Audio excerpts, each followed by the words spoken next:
आज मैं आपसे जो बातचीत करने वाली हूँ, वो मेरे दिल के बहुत करीब है और मैं उम्मीद करती हूँ कि बातचीत के अंत तक आप भी मेरी भावनाओं को समझ पाएंगे।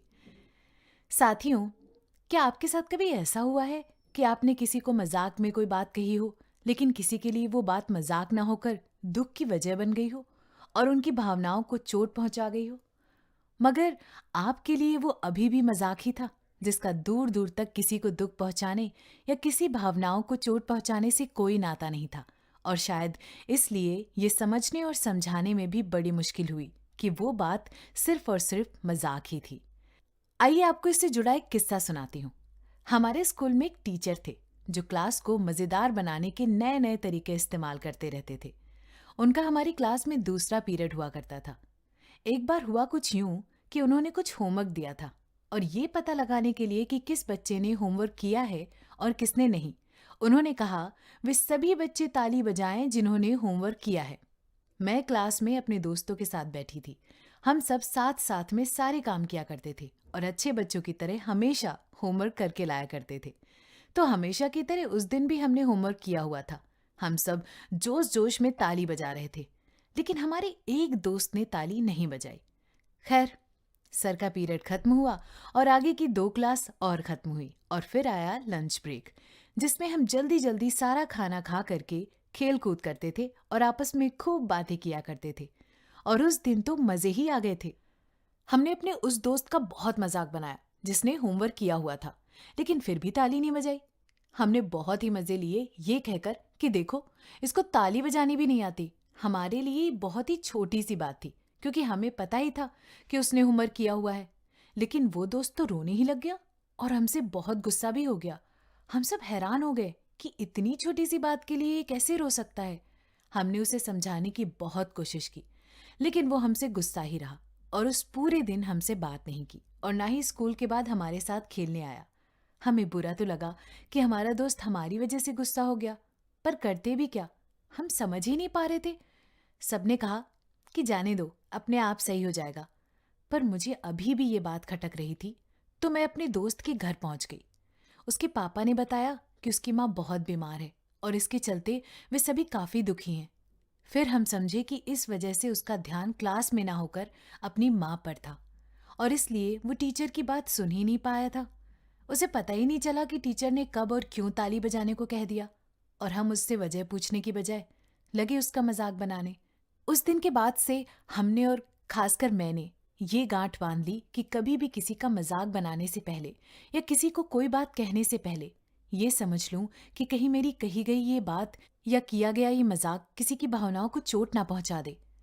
मैंने ये सारा किस्सा अपनी माँ को आकर बताया, क्योंकि ये बात मुझे दुखी कर रही थी कि मैंने अपने दोस्त की भावनाएं बिना जाने, उसकी परिस्थिति बिना समझे उस पर हंसने लगी। मुझे तो लग रहा था कि जैसे किसी से मजाक ही नहीं करना चाहिए। फिर मेरी माँ ने मुझे समझाया। उन्होंने बताया कि किसी को दुखी देखकर दुखी होना, उनसे सहानुभूति रखना है, जैसे तुम सबने अपने दोस्त के लिए दिखाई। लेकिन तुमने उसके दुख के बारे में जानने की कोशिश की। तुमने उसके दुख को समझते हुए अपने किए पर पछतावा किया। ये तुम्हारा अपने दोस्त के लिए समानुभाव था। समानुभाव मतलब किसी परिस्थिति में खुद को दूसरे की जगह रखकर सोच पाना, दूसरों के ना सिर्फ शब्दों को बल्कि भावों को भी समझना और उसके हिसाब से प्रतिक्रिया देना। तो तुम्हें मजाक करना छोड़ने की जरूरत नहीं है। बस ध्यान रखो कि तुम्हारी किसी हरकत से किसी को शारीरिक, मानसिक या भावनात्मक परेशानी ना पहुंचे। माँ से ये बात समझने के बाद मुझे खुद के किए हुए कई और काम याद आए, जिसके चलते मैंने जाने अनजाने शायद किसी का दिल दुखाया हो। जैसे कि आम के बाग वाले काका, हम खेलते कूदते आम के बाग में चले जाया करते थे और चोरी छिपे आम तोड़कर खाया करते थे। और तो और, काका के पालतू कुत्ते टॉमी को गुठलियों से मार मार कर भगा देते थे ताकि वो शोर ना मचाए और हम पकड़े ना जाए। हमें ऐसा लगता था कि आम चुरा कर खाने में जो मजा है, वो माँ के बाजार से लाए हुए आम में कहा। लेकिन जैसे ही काका हमें आम चुराते हुए देख लेते थे, वो तुरंत डंडा लेकर हमारे पीछे भागते थे और इसलिए हम उन्हें खूसट काका कहकर चिढ़ाया करते थे। हमें लगता था कि इतने सारे आम तो लगे हैं बाग में, हमने कुछ खा लिए तो क्या हुआ। हालांकि काका ने कभी हमें मारा नहीं, लेकिन डांट कर और डरा कर भगा देते थे और हम आम वहीं फेंक देते थे और भाग जाते थे। माँ से समानुभूति के बारे में जानकर काका का ख्याल आया और फिर हमें उनकी मजबूरी भी समझ आ गई थी। काका का घर हमारी घर की गली से अगली गली में था। उनके 2 बच्चे थे।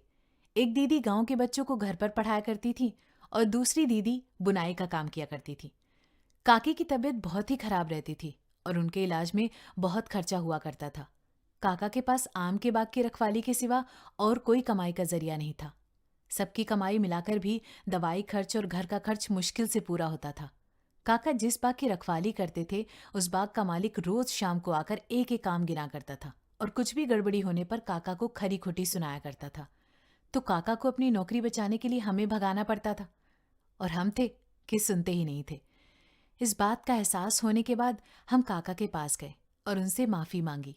अब हम अक्सर स्कूल से छुट्टी के बाद होमवर्क खत्म करके काका की मदद के लिए उनके साथ बाग की रखवाली करने चले जाया करते थे। काका हमें बहुत मजेदार कहानियां सुनाते थे, जिन्हें सुनकर हम हंस हंस के लोटपोट हो जाते थे। अब हम काका को खुसट काका नहीं, बल्कि हंसीखोर काका कहकर बुलाते थे। इस पर वे बहुत खुश भी होते थे। आम के मौसम के आखिर में बाग के मालिक ने काका को उनके हिस्से के आम दिए, जो काका ने हमारे आगे डाल दिए और बोला, ये लो आम, अब जितनी मर्जी उतने आम खाओ। और हमने काका के साथ मिलकर खूब सारे आम खाए भी। दोस्तों, इससे मैंने हमेशा के लिए सबक ले लिया था। अब आखिर में मैं आपसे उन बातों को साझा करना चाहूंगी जो मैंने अपने जीवन में अपनाई और आशा करती हूँ कि आप भी अपनाएंगे। मैंने खुद से वादा किया कि मैं कभी भी खुद को, दूसरों को, किसी भी जानवर को चोट नहीं पहुंचाऊंगी। यहाँ तक कि किसी सामान को भी नहीं चोट पहुंचाऊंगी, क्योंकि सामान को भले ही चोट ना लगती हो, लेकिन उससे जुड़ी किसी की भावनाओं को चोट लग सकती है। मैंने नियम बनाया कि जो दिन भर हुआ उस पर चिंतन करते हुए एक डायरी में लिखूंगी, जिससे मुझे पता चलता रहे कि मैंने क्या सही किया और क्या अनजाने में ही सही पर गलत किया, जिसका आगे से ध्यान रखना है। मुझे उम्मीद है कि आज की बातचीत खुद के बारे में और जानने व दूसरों को समझकर प्रतिक्रिया देने, रिश्तों को मजबूत बनाने में और आपके जीवन के लक्ष्यों को पाने में मददगार होगी।